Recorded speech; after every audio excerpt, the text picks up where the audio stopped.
Good morning students. आज हम 12वीं कक्षा का ज्योग्राफी का पार्ट 2 का 10वां अध्याय परिवहन और संचार के साधन इसके बारे में पढ़ेंगे। परिवहन और संचार के साधन, जैसा कि आप जानते हैं कि परिवहन और संचार के साधन किसी भी देश की अर्थव्यवस्था के लिए बहुत ही महत्वपूर्ण है। बिना परिवहन और संचार के साधन कोई भी देश विकास नहीं कर सकता, तरक्की नहीं कर सकता। हमारे देश के अंदर परिवहन और संचार के साधनों की आज़ादी के बाद जो व्यवस्था बनी उसमें आप आगे पढ़ेंगे इसमें कि हमारे पास कितनी सड़कें थी, कितने राष्ट्रीय राजमार्ग थे और किस तरह हमने उनको आगे बढ़ाया है। तो यहाँ पर आप दैनिक जीवन की जितनी वस्तुएं आप प्रयोग कर रहे हैं, आप सुबह उठते ही या जैसे ही जो आप खाना खाते हैं या कपड़े पहनते हैं, जो भी चीज़ प्रयोग कर रहे हैं दैनिक जीवन की, वो चीज़ें कहाँ से आती है, कैसे बनती है, उन सब प्रक्रियाओं में यातायात और संचार के साधनों का बहुत ही महत्वपूर्ण रोल होता है। परिवहन तथा संचार का उपयोग एक वस्तु की उपलब्धता वाले स्थान से उनके उपयोग वाले स्थान पर लाने ले जाने की हमारी आवश्यकता पर निर्भर करता है। मानव विभिन्न वस्तुओं, पदार्थों और विचारों को एक स्थान से दूसरे स्थान तक ले जाने के लिए विभिन्न विधियों का प्रयोग करता है। यहाँ पर जो इसमें आरेख दिया गया है, इसमें परिवहन के साधन के बारे में बताया गया है कि 3 प्रकार के परिवहन के साधन हैं: स्थल परिवहन, जल परिवहन और वायु परिवहन। स्थल परिवहन को पुनः 3 भागों में बांटते हैं हम: सड़क परिवहन, रेलवे परिवहन और पाइपलाइन परिवहन। जल परिवहन को 2 भागों में बांटते हैं: अंतःस्थलीय परिवहन, सागरीय व महासागरीय मार्ग। और वायु मार्गों को 2 भागों में बांटते हैं: राष्ट्रीय मार्ग और अंतर्राष्ट्रीय वायु मार्ग। आगे हम इनके बारे में अलग अलग से पढ़ेंगे। सबसे पहले स्थल मार्ग, यानी कि स्थल मार्ग के अंदर जो हमारे मार्ग आते हैं सड़क, रेलवे और पाइपलाइन। भारत के अंदर मार्गों एवं कच्ची सड़कों का उपयोग परिवहन के लिए प्राचीन काल से किया जाता रहा है। आर्थिक और प्रौद्योगिकी विकास के साथ भारी मात्रा में सामानों तथा लोगों को एक स्थान से दूसरे स्थान पर ले जाने के लिए पक्की सड़कों तथा रेल मार्गों का विकास किया गया। रज्जु मार्गों, केबल मार्गों और पाइपलाइन जैसे साधनों का विकास विशिष्ट सामग्रियों को विशिष्ट परिस्थितियों में परिवहन की मांग को पूरा करने के लिए किया गया। जैसा कि अभी बताया गया था, केबल मार्ग पहाड़ी क्षेत्रों के अंदर एक स्थान से दूसरे स्थानों पर जाने के लिए केबल मार्ग का प्रयोग किया जाता है। अब बात करते हैं सड़क परिवहन की कि सड़क परिवहन क्या है और भारत में इसकी स्थिति क्या है। सड़क परिवहन की भारत का सड़क जाल विश्व का दूसरे सबसे बड़ा सड़क जाल है। इसकी कुल लंबाई 54.8 लाख किलोमीटर है, जो 2016-17 का सर्वेक्षण के अनुसार है। यह प्रतिवर्ष सड़कों द्वारा लगभग 85% यात्री तथा 70% भार यातायात का परिवहन किया जाता है। छोटी दूरियों की यात्राओं के लिए सड़क परिवहन अपेक्षाकृत अनुकूल है। क्या आप जानते हैं कि शेरशाह सूरी ने अपने साम्राज्य को सिंधु घाटी, पाकिस्तान से लेकर बंगाल की सोनार घाटी तक एक सुदृढ़ एवं संगठित रखने के लिए शाही राजमार्ग का निर्माण कराया था। कोलकाता से पेशावर तक जोड़ने वाले इसी मार्ग को ब्रिटिश शासन के दौरान ग्रांड ट्रंक मार्ग यानी जीटी रोड के नाम से पुनः नामित किया गया था। वर्तमान में यह अमृतसर से कोलकाता के बीच विस्तृत है। इसे 2 खंडों में विभाजित किया गया है। पहला खंड है राष्ट्रीय महामार्ग नेशनल हाईवे नंबर 1 दिल्ली से अमृतसर तक, और दूसरा है राष्ट्रीय महामार्ग यानी नेशनल हाईवे नंबर 2 दिल्ली से कोलकाता तक। ये वही शेरशाह सूरी मार्ग है जिसका हमने चौड़ीकरण करके अब 6 लेन में परिवर्तित कर दिया है, एक्सप्रेस वे में परिवर्तित कर दिया है इसको। भारत में द्वितीय विश्व युद्ध से पहले तक आधुनिक प्रकार की सड़क परिवहन अत्यंत सीमित थी। पहली गंभीर प्रयास 1943 में नागपुर योजना बनाकर किया गया। रजवाड़ों और ब्रिटिश भारत के बीच समन्वय के अभाव के कारण ये योजना क्रियान्वित नहीं हो पाई। स्वतंत्रता प्राप्ति के पश्चात भारत में सड़कों की दशा सुधारने के लिए एक 20 वर्षीय सड़क योजना 1961 में आरंभ की गई। हालांकि सड़कों का संकेंद्रण नगरों एवं उनके आसपास के क्षेत्रों में ही रहा। ग्रामीण एवं सुदूर क्षेत्रों से सड़कों द्वारा संपर्क लगभग नहीं के बराबर था। निर्माण एवं रखरखाव के उद्देश्य से भारतीय सड़कों को कितने भागों में बांटा गया है? राष्ट्रीय महामार्ग नंबर 1, राज्य महामार्ग नंबर 2, प्रमुख जिला सड़क नंबर 3 और ग्रामीण सड़क नंबर 4। अब इनके रखरखाव के आधार पर हम इनका वर्गीकरण करते हैं कि इनका रखरखाव कौन रखता है। सबसे पहले राष्ट्रीय महामार्ग, वे प्रमुख सड़कें जिन्हें केंद्र सरकार द्वारा निर्मित एवं अनुरक्षित किया गया है।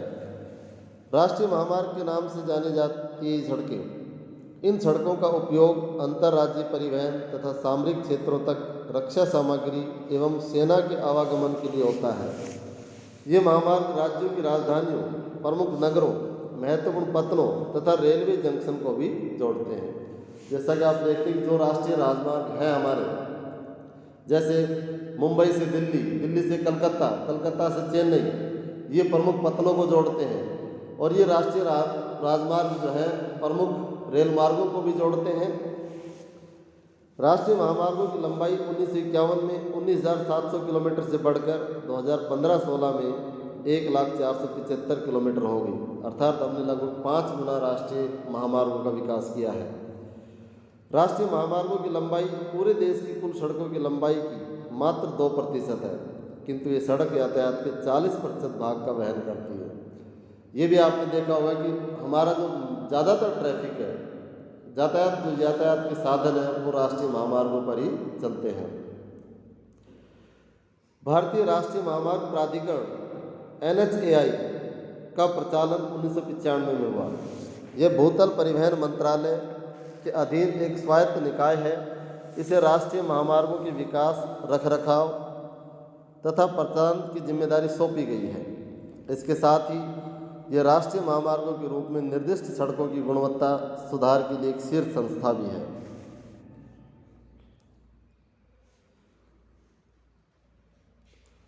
राष्ट्रीय महामार्ग विकास परियोजनाएं कौन कौन सी महत्वपूर्ण परियोजनाएं जी देखिए, यहाँ पर स्वर्णिम चतुर्भुज परियोजना है कि दिल्ली, मुंबई, चेन्नई और कोलकाता, इन चारों महानगरों को मिलाने वाले जो राष्ट्रीय महामार्ग है उसे हम स्वर्णिम चतुर्भुज परियोजना के नाम से जानते हैं। इसके अंतर्गत 5,840 किलोमीटर लंबी 4 से 6 लेन वाली उच्च सघनता के यातायात गलियारे शामिल हैं, जो देश के 4 विशाल महानगरों दिल्ली, मुंबई, चेन्नई, कोलकाता को जोड़ते हैं। स्वर्णिम चतुर्भुज के निर्माण के साथ भारत के इन महानगरों के बीच समय, दूरी तथा यातायात की लागत महत्वपूर्ण रूप से कम होगी। इसके बाद है उत्तर दक्षिण तथा पूर्व पश्चिम गलियारा। ये क्या है? उत्तर दक्षिण गलियारे का उद्देश्य जम्मू व कश्मीर के श्रीनगर से तमिलनाडु के कन्याकुमारी को 4,016 किलोमीटर लंबे मार्ग द्वारा जोड़ना है, जो हमारा काम पूरा हो चुका है अब और जुड़ चुका है। पूर्व एवं पश्चिम गलियारे का उद्देश्य असम में सिलचर से गुजरात में पोरबंदर को 3,640 किलोमीटर लंबे मार्ग द्वारा जोड़ना है। आज ये दोनों योजनाएं हमारी पूरी हो चुकी है। स्वर्णिम चतुर्भुज बनकर तैयार हो चुका है और उस पर हमारा यातायात दौड़ रहा है। उत्तर दक्षिण तथा पूर्व पश्चिम गलियारा भी हमारा तैयार है और इस पर भी हमारे यातायात के साधन पूरी सक्षमता के साथ दौड़ रहे हैं। इसके बाद आता है राज्य महामार्ग। इन मार्गों का निर्माण एवं अनुरक्षण राज्य सरकारों द्वारा किया जाता है। ये राज्य की राजधानी से जिला मुख्यालयों तथा अन्य महत्वपूर्ण शहरों को जोड़ते हैं। ये मार्ग राष्ट्रीय महामार्गों से जुड़े होते हैं। इनके अंतर्गत देश की कुल सड़कों की लंबाई का 4% भाग आता है। इसके बाद आती है जिला सड़कें। ये सड़कें जिला मुख्यालयों तथा जिलों के अन्य महत्वपूर्ण स्थलों के बीच संपर्क मार्ग का काम करती है। इसके अंतर्गत देश भर में कुल सड़कों की लंबाई 14% भाग आता है। फिर आती है ग्रामीण सड़कें। ये सड़कें महत्वपूर्ण क्षेत्रों को आपस में जोड़ने के लिए अत्यंत महत्वपूर्ण होती हैं। भारत की कुल सड़कों की लंबाई का लगभग 80% हिस्सा ग्रामीण सड़कों के रूप में वर्गीकृत किया गया है। ग्रामीण सड़कों के घनत्व में प्रादेशिक विषमता पाई जाती है। क्योंकि ये भूभाग की प्रकृति से प्रभावित होता है। कहीं उबड़ खाबड़ है तो वहाँ पर कम सड़कें बनी हैं, कहीं रेगिस्तान है तो भी कम सड़कें बनी हैं, लेकिन समतल मैदान है, उत्तर भारत का मैदान है, वहाँ सड़कों का जाल बिछा हुआ है ग्रामीण भारत में। अन्य सड़कों के अंतर्गत सीमांत सड़कें एवं अंतर्राष्ट्रीय महामार्ग आते हैं। मई 1960 में सीमा सड़क संगठन BRO को देश की उत्तरी एवं उत्तर पूर्वी सीमा से सटी सामरिक दृष्टि से महत्वपूर्ण सड़कों के शीघ्र, तीव्र और समन्वित सुधार के माध्यम से आर्थिक विकास की गति देने के लिए एवं रक्षा तैयारियों को मजबूती प्रदान करने के उद्देश्य से स्थापित किया गया। यह एक अग्रणी बहुमुखी निर्माण अभिकरण है। इसने अति ऊंचाई वाले पर्वतीय क्षेत्रों में चंडीगढ़ को मनाली तथा लेह से जोड़ने वाली सड़क बनाई। ये सड़क समुद्र तल से औसतन 4270 मीटर की ऊंचाई पर स्थित है। सामरिक दृष्टि से संवेदनशील क्षेत्रों में सड़कें बनाने व अनुरक्षण करने के साथ साथ BRO अति ऊंचाइयों वाले क्षेत्रों में बर्फ हटाने की जिम्मेदारी भी संभालता है। अंतर्राष्ट्रीय महामार्गों का उद्देश्य पड़ोसी देशों के बीच भारत के साथ प्रभावी संपर्कों को उपलब्ध कराते हुए सद्भावनापूर्ण संबंधों को बढ़ावा देता है। तो ये जो सड़कें आपने देखी,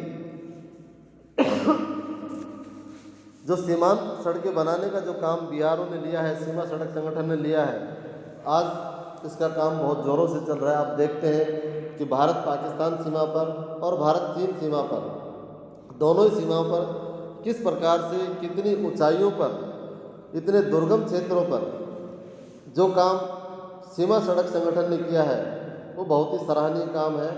और आज हमारी जो सेनाएं हैं वो बिना रोक टोक के अपनी सीमा की सुरक्षा कर सकती है, सीमा पर रह सकती है, सीमा पर उनकी रसद सामग्री आसानी से पहुंच सकती है। तो ये काम किया है सीमा सड़क संगठन ने।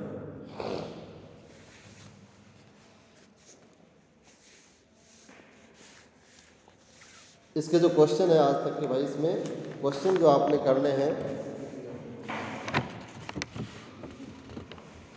कि किसी भी देश की अर्थव्यवस्था के लिए परिवहन और संचार के साधनों का क्या महत्व है, परिवहन के साधन कितने प्रकार के हैं, किस आधार पर बांटा गया है, स्थल परिवहन क्या है, इसके अंतर्गत कौन कौन से साधन आते हैं, सड़क परिवहन को भारत में कितने भागों में बांटा गया है और भारत के प्रमुख सड़क मार्गों का वर्णन कीजिए। ये प्रश्न बनते हैं इसमें। इसके साथ साथ स्वर्णिम चतुर्भुज क्या है, इसका वर्णन कीजिए। उत्तर दक्षिण तथा पूर्व पश्चिम गलियारे का वर्णन कीजिए। इसके अतिरिक्त भारत के लिए सीमांत सड़कों का क्या महत्व है, सीमा सड़क संगठन ने किस प्रकार से भारत के सामरिक महत्व के लिए सीमा पर सड़कें बनाई है, उसका वर्णन भी इसके अंतर्गत करना है।